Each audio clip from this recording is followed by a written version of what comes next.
ಕೃಷಿ ಸಾಲ ಪಡೆದ ರೈತರಿಗೆ ಇಲ್ಲಿದೆ ಸಿಹಿ ಸುದ್ದಿ.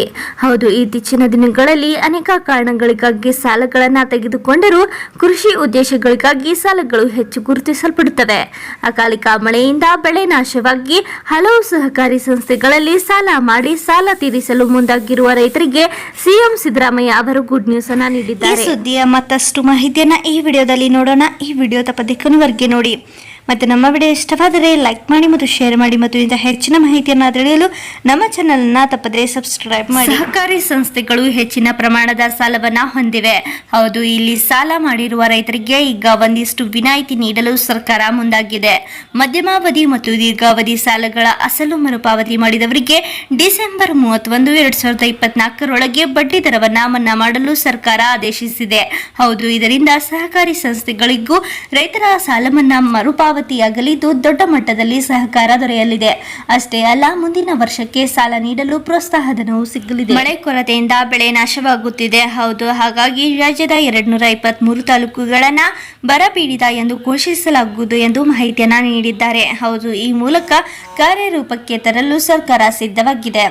ಕೃಷಿ ಉದ್ದೇಶಕ್ಕಾಗಿ ಮಧ್ಯಮ ಮತ್ತು ದೀರ್ಘಾವಧಿ ಸಾಲ ಪಡೆದವರು ಫಸಲು ಬಾರದೆ ಹಿನ್ನೆಲೆಯಲ್ಲಿ ಸಾಲ ಮರುಪಾವತಿಸಲು ಸಾಧ್ಯವಾಗುತ್ತಿಲ್ಲ. ಹಾಗಾಗಿ ಸಹಕಾರಿ ಸಂಘಕ್ಕೆ ಸಾಲ ಮರುಪಾವತಿಯಾಗುತ್ತಿಲ್ಲ.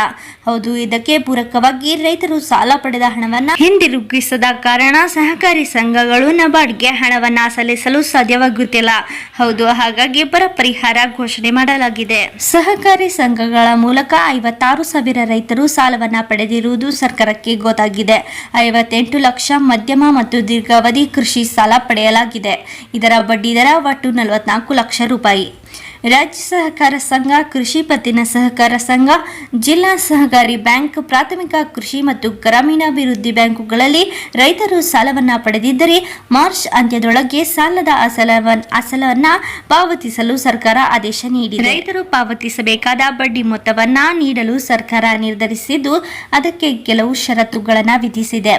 ರೈತರು ರಾಜ್ಯ ಸಹಕಾರ ಸಂಘ, ಕೃಷಿ ಪತ್ತಿನ ಸಹಕಾರ ಸಂಘ, ಜಿಲ್ಲಾ ಸಹಕಾರ ಬ್ಯಾಂಕ್, ಪ್ರಾಥಮಿಕ ಕೃಷಿ ಮತ್ತು ಗ್ರಾಮೀಣಾಭಿವೃದ್ಧಿ ಬ್ಯಾಂಕುಗಳಲ್ಲಿ ಸಾಲ ಪಡೆದಿದ್ದರೆ ಅಲ್ಲಿ ಮಾಡಿದ ಸಾಲಕ್ಕೆ ಮಾತ್ರ ಬಡ್ಡಿ ಮನ್ನಾ ಮಾಡಲಾಗುತ್ತದೆ.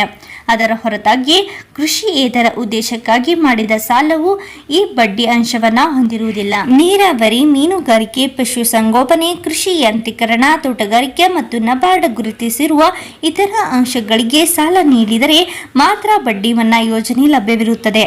ಈ ಸಂಬಂಧ ಸಿಎಂ ಸಿದ್ದರಾಮಯ್ಯ ನೇತೃತ್ವದ ರಾಜ್ಯ ಕಾಂಗ್ರೆಸ್ ಆದೇಶ ಹೊರಡಿಸಿದ್ದು ಬಡ್ಡಿ ಮೊತ್ತವನ್ನು ಸಂಬಂಧಪಟ್ಟ ಸಹಕಾರಿ ಸಂಸ್ಥೆಗೆ ಸರ್ಕಾರ ನೀಡಲಿದೆ. ನಮ್ಮ ಈ ವಿಡಿಯೋ ಪೂರ್ಣವಾಗಿ ನೋಡಿದ್ದಕ್ಕೆ ಧನ್ಯವಾದ. ಮತ್ತು ನೀವು ಇನ್ನೂ ಆದರೂ ನಮ್ಮ ಚಾನಲ್ ಅನ್ನು ಸಬ್ಸ್ಕ್ರೈಬ್ ಮಾಡಿಲ್ಲವೆಂದರೆ ಈ ಕೂಡಲೇ ಸಬ್ಸ್ಕ್ರೈಬ್ ಮಾಡಿ. ನಾವು ಈ ಚಾನೆಲ್ನ ಮುಖಾಂತರ ರೈತರಿಗೆ ಉಪಯುಕ್ತವಾಗುವ ವಿಷಯಗಳು ಮತ್ತು ಹೊಸ ಯೋಜನೆಗಳ ಬಗ್ಗೆ ತಿಳಿಸುತ್ತೇವೆ. ಮತ್ತು ನಮ್ಮ ಈ ಒಂದು ಮಾಹಿತಿ ನಿಮಗೆ ಇಷ್ಟವಾಗಿದ್ದಲ್ಲಿ ನಿಮ್ಮ ರೈತ ಬಾಂಧವರೊಂದಿಗೆ ಹಂಚಿಕೊಳ್ಳಿ. ಧನ್ಯವಾದ.